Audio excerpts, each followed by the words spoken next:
শুভ সকাল। কেমন আছেন সবাই? আশা করছি সবাই খুব ভালো আছেন।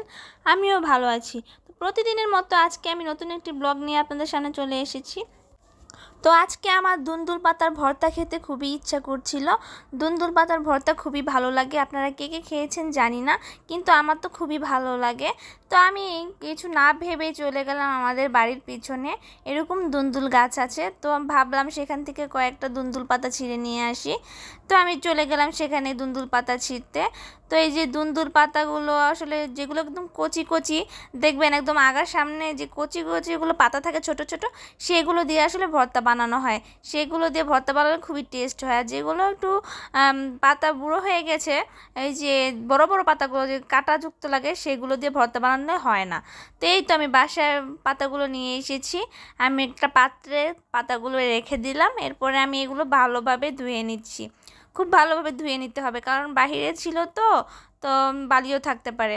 এখানে আমি সিদ্ধ দিয়ে দিয়েছি দুন্দুল পাতাগুলো। এই তো ঢেকে দিয়েছিলাম, এখন আমি উঠিয়ে দেখাচ্ছি আপনাদের।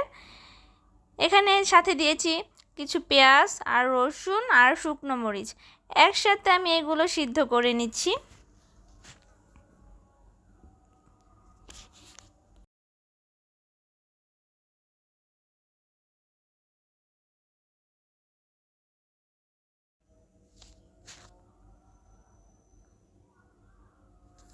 ভালোভাবে সিদ্ধ করে নিচ্ছি আমি। সাথে কিছু কাঁচামরিচও দিয়েছিলাম। এখন ভালোভাবে সিদ্ধ করে নিচ্ছি। ভালোভাবে সিদ্ধ করে আর কিছু পাতা রয়ে গিয়েছিল, খেয়াল করিনি, তো সেই পাতাগুলো সাথে দিয়ে দিলাম। একসাথে ভালোভাবে সিদ্ধ করে নিব। একটু নেড়ে চেড়ে দিচ্ছি যাতে সব কিছু একসাথে ভালোভাবে সিদ্ধ হয়।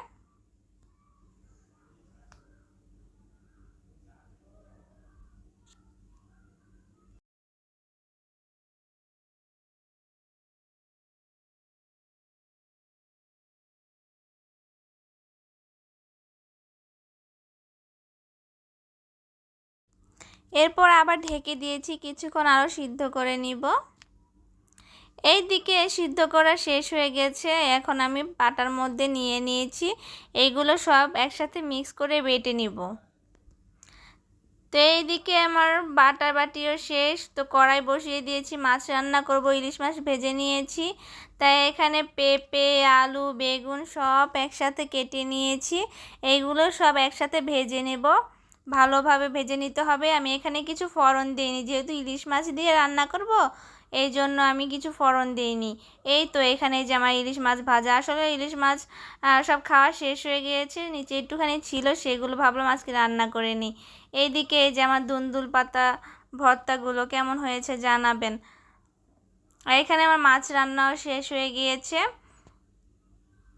দেখতে কালারটা খুবই সুন্দর হয়েছে।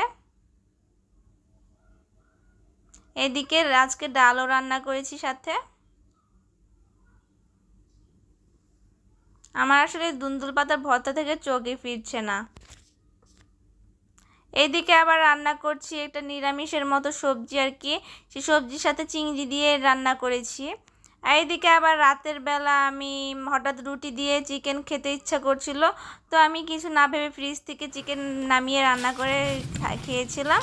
এইদিকে আবার আম ভর্তা খেতে ইচ্ছা করছে, তো আমি লেবু পাতা ছিঁড়ে এনে কাসুন্দি দিয়ে আম ভর্তা বানিয়েছি। তো আজকে আমার এই ব্লগটি এই পর্যন্তই।